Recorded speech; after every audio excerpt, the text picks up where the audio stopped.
नमस्कार सांग मैंने आपण मानकु केएमएम लाइव चैनल रे स्वागत। आज आमे बनेबा प्रथमाष्टमी स्पेशल एंडूरी पिठा, से भी हळदी पत्र रे बनेबा।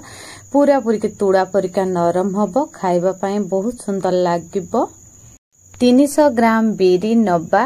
मु एथिरे गोटा बिरी को नेछि, आपण माने चुपा छडा बिरी को मध्य नै परिबे।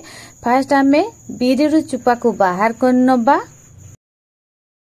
बिरी को मु संध्या बेले बतरीबा पई देछि। सकाळे एही परिका हाथ रे दौड़ी दौड़ी का पूरा चुपा को बाहर करनबा।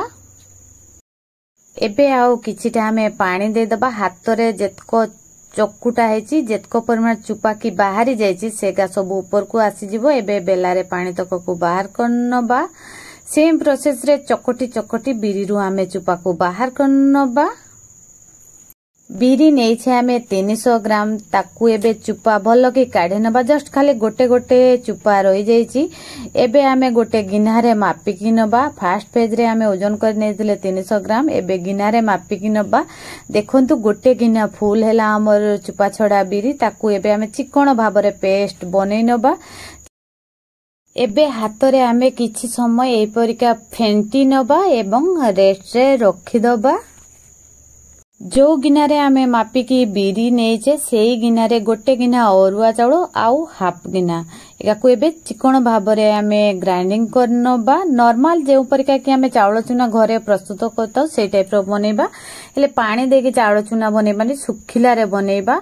बिरी को बाटिला बेले टोटाली पानी व्यवहार करिबेनी, अल्प टिके टिके देके व्यवहार करिवे, एते पतडा करिबेनी। हमर जेतको परिमाण की चाउल चूना करा हेची ताको फुल सबुतक ऐड कर दबा एवं स्वाद अनुसार लूण ऐड करके पूरा भल के मिक्स करनबा।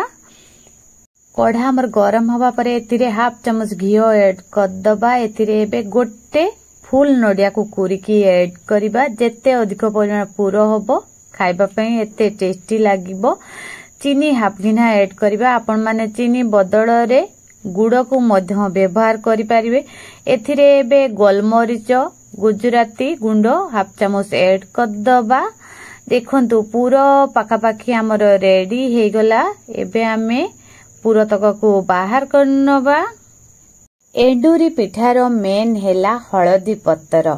हळदी पत्र को भल की धोई नबा। ऊपर साइड पछ साइड धोई दबा एवं गोटे चोटू साहाଯ୍य रे आण को यही परिका मेले मेले का देबा एवं मझिरे पूरा भरपूर करके दबा। आपण माने चाहिले आणटा को आउ टिके जस्ट पानी व्यवहार करिवे, हेले मो टोटाली पानी व्यवहार करनी नाही।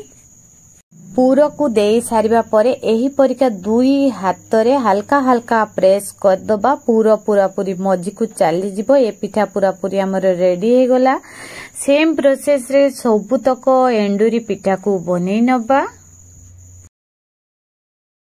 गोटे करेई नबा बड़ साइज, सेतिरे आमे किछिटा पानी गरम हवा पाई दबा। तापरे जोंथिरे कि आमे इडली रे पिठा तयारी करा हुए ताको गोटे सेट करके बसई दबा एवं ता ऊपरे पिठा तक को आमे रखी दबा। आपण माने इडली रे मध्य बनै परिबे, हेले मो कढ़ा रे बनौची। देखंतु या परे आउ किछिका पिठा को चारि कोडे देकी पूरा गैस को लो फ्लेम रे रखिकी पूरा ढांकुणी लोके दबा। पाखापाखी 25 मिनिट लो फ्लेम रे पिठा को सिझिबा पई आमे छाडी दबा। 25 मिनिट परे देखंतु एंडूरी पिठा पूरा पूरी हमर रेडी हे जाईची। पूरा पूरी का तुड़ा परिका नरम मध्य होईची। आपण माने जदी डाउट लागिबो पिठा कंचा थिबो, से कढ़ा भितरे छुरी पसे की देखिबे, हेले हमर पिठा पूरा पूरी कुक हे जाईची। एबे आसंतु गोटे भांगी की देखिबा। देखंतु पिठारे बहुत सुंदर भाबरे पूरो हेची। पूरा तुड़ा परिका नरम मध्य हेची। खाइबा पई मध्य बहुत टेस्टी बनिथिला एई एंडूरी पिठा। एही एंडूरी पिठार रेसिपी भल लागले लाइक टिए देबे। चैनल रे नुआ आस्तिले सब्सक्राइब टिए कर देबे।